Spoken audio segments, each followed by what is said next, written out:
Assalamualaikum warahmatullahi wabarakatuh. Salam sejahtera untuk kita semua. Selamat sore Bapak Dr. Sparta dan selamat sore Bapak Ibu mahasiswa Indonesia Banking School. Terima kasih untuk kesempatan yang diberikan kepada kelompok 3 untuk memaparkan pembahasan terkait cost of capital.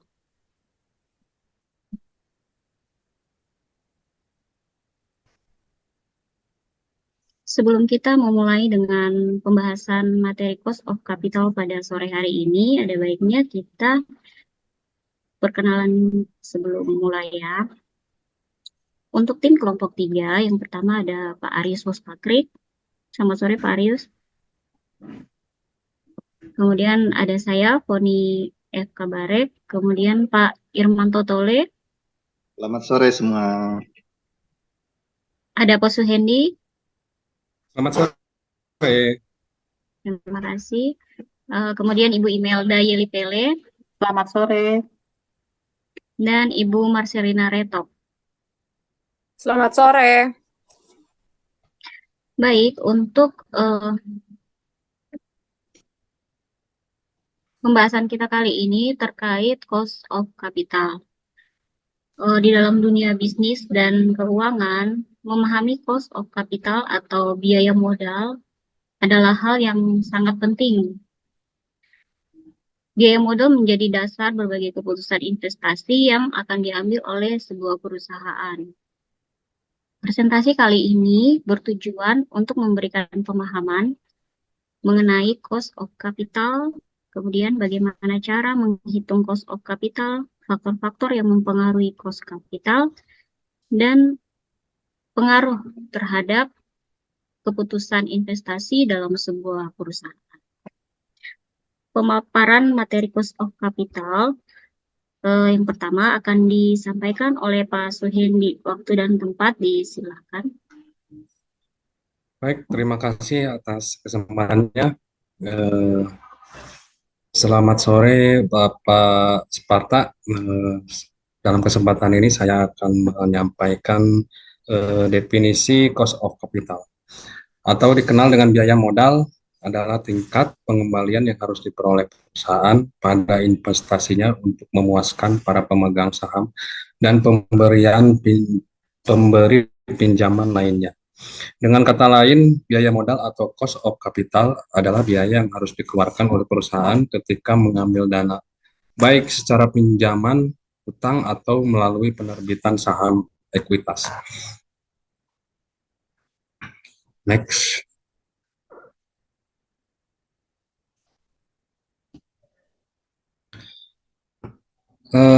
Di sini ada beberapa hal mengapa cost of capital itu penting. Yang pertama, evaluasi kelayakan investasi. Dasar untuk mengukur apakah tingkat pengembalian yang diharapkan dari investasi akan dapat memenuhi atau melebihi biaya yang dibutuhkan untuk mendapatkan dana tersebut. Yang kedua, keputusan pembiayaan optimal. Membantu perusahaan dalam menentukan sumber pembiayaan yang paling efisien. Yang ketiga, pengambilan risiko mencerminkan tingkat risiko yang terkait dengan investasi. Yang keempat, evaluasi kinerja manajemen untuk mengevaluasi kinerja manajemen dalam memilih dan melaksanakan investasi. Penelitian nilai perusahaan, penggunaan cost of capital yang sesuai dan akurat dalam perhitungan nilai perusahaan dapat memberikan pandangan yang lebih jelas tentang seberapa investasi tersebut bernilai bagi pemegang saham. Next. Komponen-komponen cost of capital, yang pertama biaya utang atau cost of debit adalah biaya yang dikeluarkan oleh perusahaan untuk memperoleh dana melalui pinjaman. Biaya utang biasanya mencakup tingkat bunga yang harus dibayar kepada kreditur atau pemegang obligasi. Faktor-faktor yang mempengaruhi biaya utang antara lain rating kredit perusahaan, tingkat suku bunga pasar, lama waktu pinjaman, dan kondisi ekonomi. Yang kedua, biaya ekuitas, cost of equity, adalah tingkat pengembalian yang diharapkan oleh para pemegang saham sebagai ganti atas investasi mereka dalam perusahaan. Biaya ekuitas mencerminkan tingkat pengembalian yang diharapkan sesuai dengan risiko yang terkait dengan investasi tersebut. Berbagai metode dapat digunakan untuk mengestimasikan biaya ekuitas, seperti model penilaian aset berharga, model dividen diskonto, atau risiko harga ke earning. Baik, selanjutnya akan disampaikan oleh Bapak Irmanto Tole. Silakan Bapak Irmanto.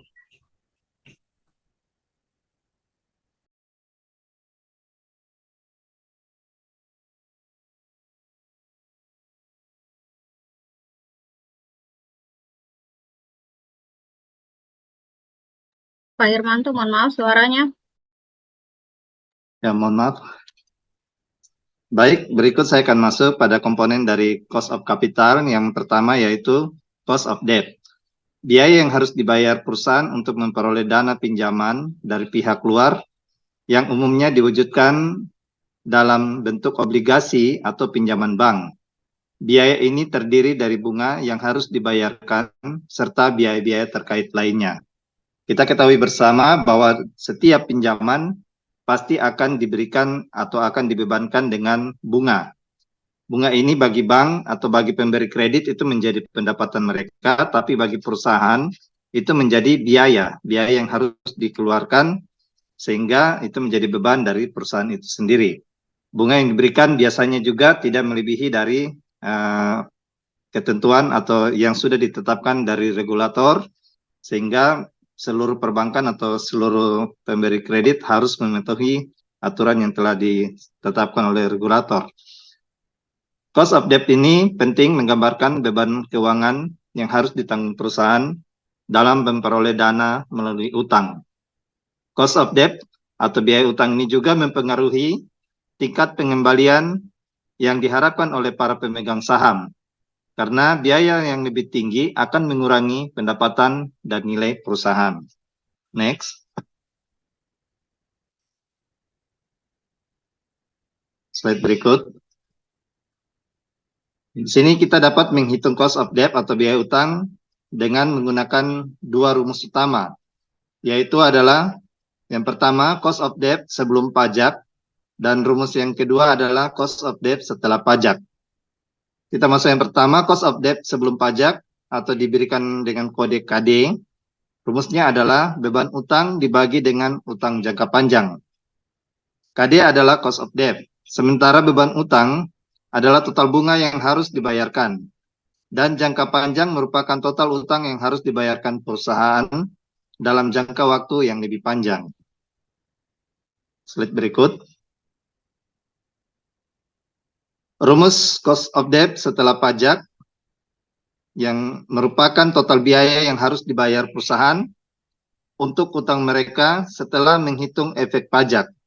Rumusnya dalam hal ini disingkat dengan KI adalah biaya utang sebelum pajak dikalikan dengan 1 dikurang dengan jumlah tarif pajak.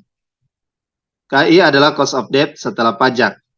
Biaya utang sebelum pajak adalah cost of debt sebelum pajak yang sudah dihitung sebelumnya. Dan jumlah tarif pajak adalah tarif pajak perusahaan. Next, slide berikut. Nah, dari uraian tersebut, kita akan coba masuk dalam contoh perhitungan untuk kita dapat memasukkan rumus-rumus yang telah ada. Yang pertama, ada soal di sini adalah perusahaan memiliki beban utang sebesar 70 juta. Dan utang jangka panjang sebesar 1 miliar. Sedangkan tarif pajak perusahaan itu sendiri adalah sebesar 25%. Di sini kita akan menghitung cost of debt sebelum pajak dan juga cost of debt setelah pajak. Kita masuk pada rumus yang pertama. Cost of debt sebelum pajak atau tadi sudah disampaikan dengan kode KD. Rumusnya yaitu beban utang dibagi dengan utang jangka panjang.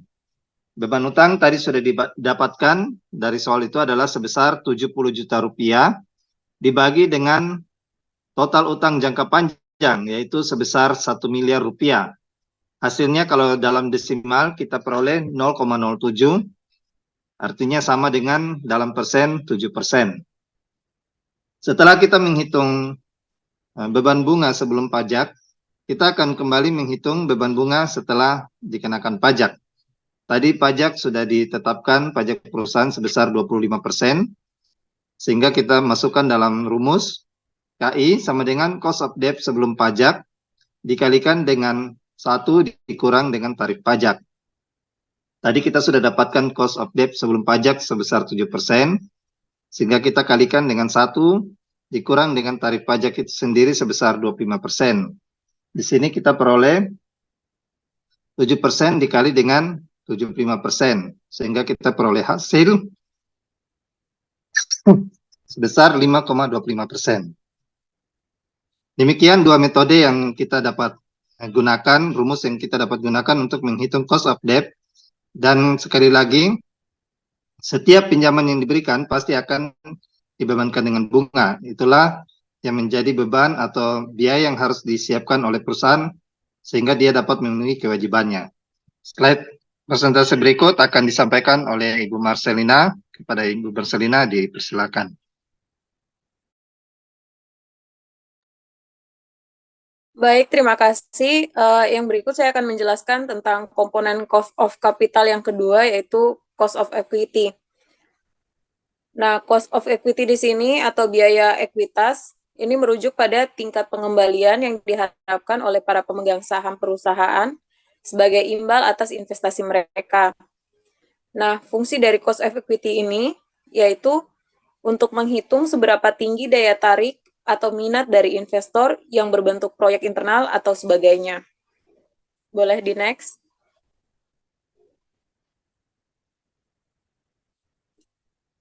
Kemudian yang berikut adalah tujuan dari cost of equity. Cost of equity di sini tujuannya ada 3. Yang pertama, yaitu perusahaan dapat mengetahui seberapa banyak biaya yang harus dikeluarkan untuk mendanai investasi dan mendanai biaya operasional perusahaan. Yang kedua, yaitu untuk memaksimalkan nilai perusahaan dengan cara meminimumkan biaya-biaya yang dikeluarkan oleh perusahaan. Kemudian yang tujuan ketiga, yaitu untuk mempermudah penentuan keputusan penting sebagai leasing dan modal kerja lainnya yang dilakukan oleh perusahaan. Boleh next. Nah, di sini kita masuk pada metode perhitungan cost of equity. Nah, model perhitungan yang pertama, yaitu ada model penilaian aset bersih atau dividend discount model, atau dikenal dengan singkatannya DDM. Model dividend discount ini yaitu suatu pendekatan penilaian saham yang menggunakan harga sekarang saham dan diskon rate. Metode ini berasumsi bahwa dividen yang dibayarkan setiap tahun, jumlah dividen yang dibayar sama dengan diskon rate dan tidak berubah. Untuk menghitung dengan metode ini, kita menggunakan rumus PO sama dengan D per R, di mana variabel PO itu melambangkan nilai sekarang dari harga saham, kemudian variabel D yaitu menggambarkan dividen yang akan dibagi, dan R adalah diskon rate-nya. Oke, boleh dilanjut. Nah, di sini untuk contoh perhitungan dari model penilaian aset bersih atau DDM. Nah, di sini contohnya PTA menjual dividen per lembarnya seharga Rp500. Sementara diskon rate atau variabel R-nya adalah 10%. Nah, di sini diminta dihitung berapa harga saham dari perusahaan A saat ini. Maka kita akan menggunakan rumus sudah dijelaskan di atas, yaitu PO sama dengan atau nilai sekarang dari harga saham sama dengan dividen yang akan dibagikan dibagi diskon rate. Diperoleh hasil 500 dibagi dengan 10% atau didesimalkan menjadi 0,1 sama dengan 5.000. Berdasarkan perhitungan di atas, maka perusahaan menjual saham dengan harga 5.000 Jika di atas harga 5.000, maka dapat dikatakan terlalu mahal atau cenderung investor untuk menunda pembelian. Sementara jika pembelian saham perusahaan di bawah 5.000, maka investor akan cenderung untuk membeli saham tersebut. Untuk selanjutnya, untuk model penilaian selanjutnya akan dijelaskan oleh Ibu Imelda. Untuk Ibu dipersilahkan. Terima kasih. Baik, saya akan memaparkan materi selanjutnya, yaitu mengenai metode lainnya yang dapat digunakan dalam perhitungan cost of equity atau COE, yaitu metode Constant Growth Model atau CGM, di mana metode ini merupakan metode yang digunakan untuk menilai saham dengan asumsi bahwa dividen akan terus tumbuh pada tingkatan konstan di masa yang akan datang.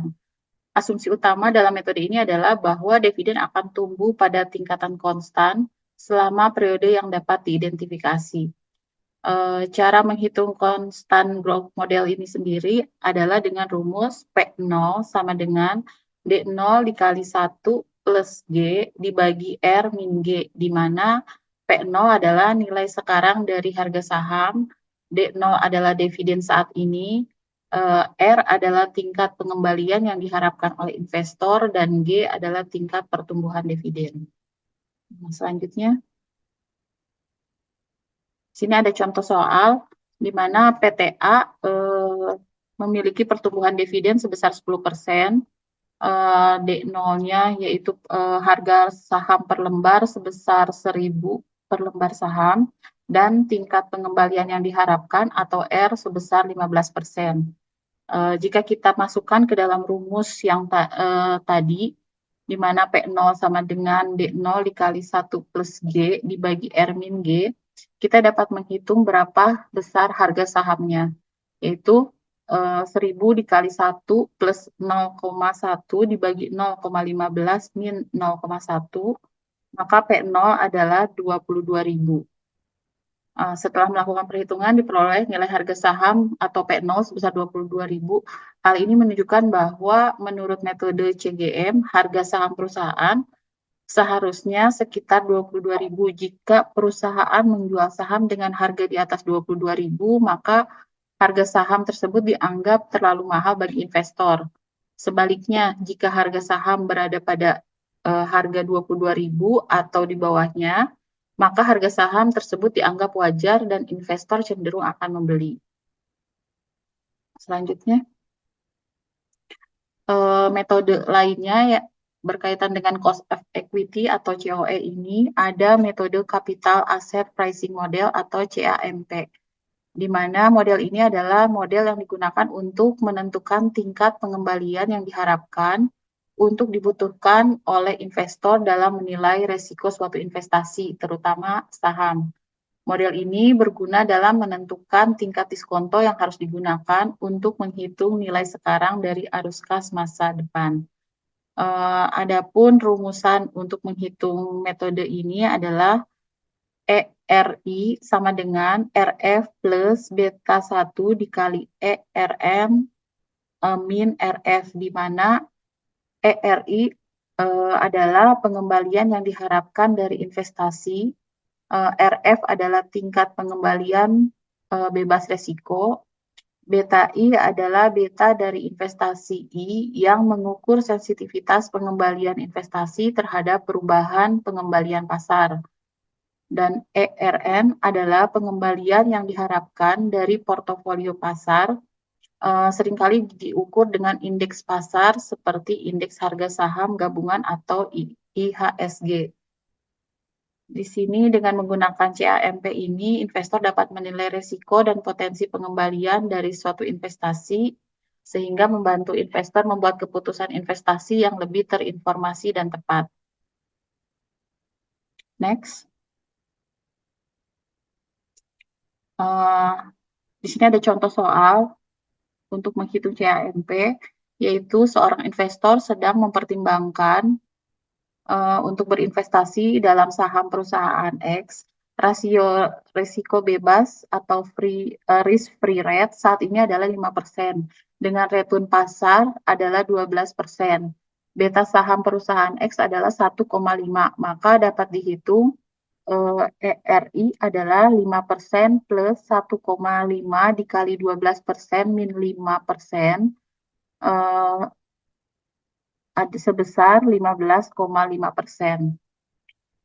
Di mana dari hasil di atas diperoleh tingkat diskonto 15,5%, artinya bahwa investor akan memperoleh pendapatan tinggi, namun perusahaan X memiliki resiko yang lebih tinggi, karena nilai beta perusahaan 1,5 di atas beta pasar, yaitu 1%.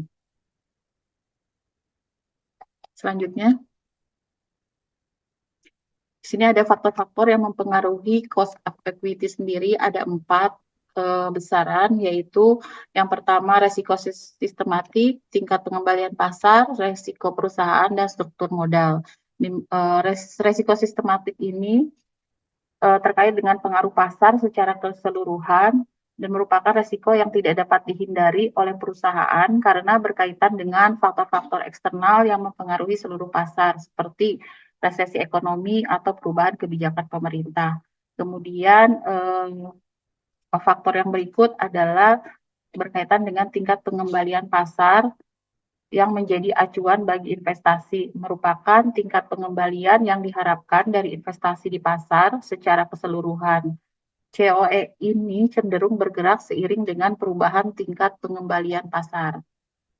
Nah, faktor yang ketiga adalah resiko perusahaan. Resiko perusahaan ini merujuk pada resiko internal yang berkaitan dengan kondisi perusahaan itu sendiri, seperti likuiditas, solvabilitas, reputasi, dan kemampuan manajemen. Resiko perusahaan sendiri terdiri dari 5, yaitu beta saham. Beta saham merupakan ukuran sensitivitas saham terhadap pergerakan pasar. Saham dengan beta yang tinggi cenderung memiliki COE yang lebih tinggi karena lebih sensitif terhadap perubahan pasar. Yang kedua adalah leverage keuangan, di mana merupakan tingkat penggunaan utang oleh perusahaan. Semakin tinggi leverage keuangan, semakin tinggi COE karena resiko tambahan yang terkait dengan pembayaran bunga dan pinjaman. Kemudian yang ketiga dari resiko perusahaan adalah stabilitas pendapatan, di mana merupakan kemampuan perusahaan untuk menghasilkan pendapatan secara konsisten dari waktu ke waktu. Perusahaan dengan pendapatan yang stabil cenderung memiliki COE yang lebih rendah karena investor menghargai prediktabilitas pendapatan. Kemudian yang berikut adalah industri dan sektor. Setiap industri dari sektor memiliki karakteristik dan resiko yang berbeda-beda, di mana COE dapat dipengaruhi oleh faktor-faktor yang khas dari industri atau sektor tertentu. Kemudian yang terakhir dari resiko perusahaan adalah manajemen resiko, di mana manajemen resiko ini adalah kemampuan perusahaan dalam mengelola resiko-resiko yang dihadapinya dapat mempengaruhi persepsi investor terhadap resiko investasi dan akhirnya mempengaruhi cost of equity. Kemudian faktor yang keempat adalah struktur modal, di mana struktur modal ini terdiri dari 2, yaitu pinjaman jangka panjang dan modal sendiri. Struktur modal sendiri penggunaan lebih banyak modal sendiri cenderung menurunkan COE karena mengurangi resiko yang terkait dengan utang. Nah, berkaitan dengan struktur modal yang pertama, yaitu pinjaman jangka panjang, yaitu penggunaan pinjaman jangka panjang dapat meningkatkan COE karena resiko yang terkait dengan pembayaran bunga dan utang jangka panjang. Yang kedua adalah modal sendiri, di mana modal sendiri ini merupakan modal yang diberikan oleh pemilik perusahaan, sehingga semakin banyak modal sendiri yang digunakan, semakin rendah COE, karena resiko yang terkait dengan pembayaran bunga dan utang akan berkurang. Semua faktor yang tadi disampaikan ini harus dipertimbangkan dengan cermat dalam menentukan COE, karena dapat berdampak signifikan pada valuasi perusahaan dan keputusan daripada investasi. Dan dengan memahami dampak dari setiap faktor ini juga, perusahaan dapat mengelola COE dengan lebih efektif, mengoptimalkan struktur modal, dan meningkatkan kepercayaan investor untuk menumbuhkan untuk mendukung pertumbuhan dan investasi jangka panjang. Selanjutnya materi akan disampaikan oleh Pak Aryus. Kepada Bapak Aryus dipersilahkan. Baik, terima kasih. Kita akan berbicara mengenai biaya modal rata-rata tertimbang atau weighted average cost of capital. WACC ini merupakan ukuran biaya modal rata-rata dengan mempertimbangkan bobot relatif dari setiap jenis sumber modal yang digunakan. Ada beberapa komponen perhitungan WACC, yaitu yang pertama adalah biaya utang, kemudian yang kedua adalah ekuitas, dan tiga saham preferen. Untuk menghitung WACC, perusahaan harus menentukan bobot relatif dari setiap komponen struktur modal perusahaan. Bobot masing-masing komponen ini ditentukan dengan membagi nilai dan nilai total struktur perusahaan. Nilai masing-masing komponen adalah nilai pasar yang merupakan harga pasar saat ini dikalikan dengan jumlah saham atau obligasi yang beredar. Kalau kita lihat rumusnya adalah E dibagi dengan V dikali dengan RE, kemudian ditambah D dibagi F dikali RD dikali 1 dikurang T, di mana E adalah nilai ekuitas perusahaan, kemudian V adalah nilai total perusahaan, RE adalah tingkat keuntungan, kemudian RD adalah tingkat biaya utang, T adalah tingkat pajak perusahaan. Boleh dilanjut? Kalau kita lihat ada contoh perhitungan, ada 3 contoh perhitungan. Perusahaan memiliki sumber pendanaan ada 3, yaitu yang pertama obligasi, yang kemudian saham preferen, dan saham biasa. Total jumlah pendanaannya adalah 2 miliar. Dengan pembagian kita lihat obligasi senilai 400 juta, saham preferen 500 juta, dan saham biasa 1 miliar 100. Kemudian proporsi ini diperoleh dari jumlah pendanaan, misalnya obligasi 400, kita bagikan dengan 2 miliar, muncul proporsinya 20%. Saham preferen juga begitu, 500 juta dibagi dengan 2 miliar, proporsinya 25%. Dan saham biasa 1 miliar 100 dibagi dengan 2 miliar, dapat 55%. Untuk biaya modal sendiri, perhitungannya tadi sudah dijelaskan oleh teman-teman. Ini langsung saya ambil nilainya, yaitu biaya modal dari obligasi adalah 0,02%, biaya saham preferen adalah 0,14%, saham biasa adalah 3,80%. Biaya tertimbang ini kita tinggal kali antara proporsi dan biaya modal. Diperoleh untuk biaya tertimbang obligasi 0,04, saham preferen 0,04, saham biasa 2,09. Jadi diperoleh WACC-nya adalah 2,13. Apa maksud dari nilai 2,13 ini? Dari total pendanaan perusahaan 2 miliar, dibutuhkan biaya rata-rata adalah 2,13%. Baik, dilanjut. Tujuan dari kita menghitung biaya modal rata-rata tertimbang ini adalah yang pertama adalah perusahaan dapat mengevaluasi peluang investasi. Kemudian yang kedua adalah perusahaan dapat menentukan struktur modal optimal. Yang ketiga adalah memperkirakan valuasi bisnis. Baik, untuk selanjutnya akan dilanjutkan oleh Bu Foni. Persilakan.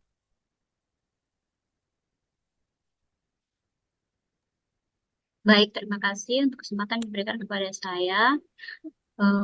Untuk kali ini saya akan membahas kesimpulan dari cost of capital seperti yang sudah dijelaskan oleh teman-teman di awal sampai dengan WACC tadi, dapat disimpulkan bahwa biaya modal atau cost capital merupakan biaya yang harus dikeluarkan perusahaan untuk memperoleh dana dan atau tingkat pengembalian yang diharapkan oleh para pemegang saham dan pemberi pinjaman sebagai kompensasi atas penggunaan dana mereka dalam satu investasi atau proyek tertentu, di mana tujuan dan manfaat dari biaya modal atau cost capital bagi perusahaan adalah sebagai bahan evaluasi proyek investasi, sebagai alat untuk menentukan struktur modal optimal, sebagai dasar pengambilan keputusan pendanaan dan penilaian terhadap kinerja bisnis perusahaan. Adapun komponen-komponen dari cost of capital yang ditanggung oleh perusahaan untuk memenuhi biaya modal adalah biaya utang atau cost of debt, kemudian biaya ekuitas, cost of equity, biaya modal rata-rata tertimbang atau weighted average cost of capital (WACC). Kemudian adapun faktor-faktor yang mempengaruhi biaya modal cost of capital, yaitu ada dua faktor di sini ya, faktor yang tidak dapat dikendalikan oleh perusahaan dan faktor yang dapat dikendalikan oleh perusahaan. Nah, faktor yang tidak dapat dikendalikan oleh perusahaan yaitu tingkat suku bunga pasar dan tarif pajak. Kemudian faktor yang dapat dikendalikan oleh perusahaan itu contohnya adalah struktur modal, kebijakan dividen, dan kebijakan investasi. Dari cost of capital, implikasi pada pengambilan keputusan bisnis perusahaan yaitu pengambilan keputusan pendanaan, untuk pengambilan keputusan untuk melakukan investasi, dan perhitungan biaya utang maupun ekuitas suatu proyek. Baik, terima kasih kami sampaikan. Apabila Bapak Ibu sekalian masih menyimak penyampaian presentasi kami di sore hari ini dengan topik pembahasan cost of capital atau yang biasa disebut dengan biaya modal. Pada kesempatan ini kami mohon maaf apabila dalam pemaparan materi cost of capital masih terdapat kekurangan. Harapan kami, semoga presentasi kali ini dapat memberikan manfaat kepada Bapak Ibu sekalian terkait cost of capital atau biaya modal dan penggunaannya. Sekian pemaparan kami di sore hari ini. Salam sehat untuk kita semua dan terima kasih.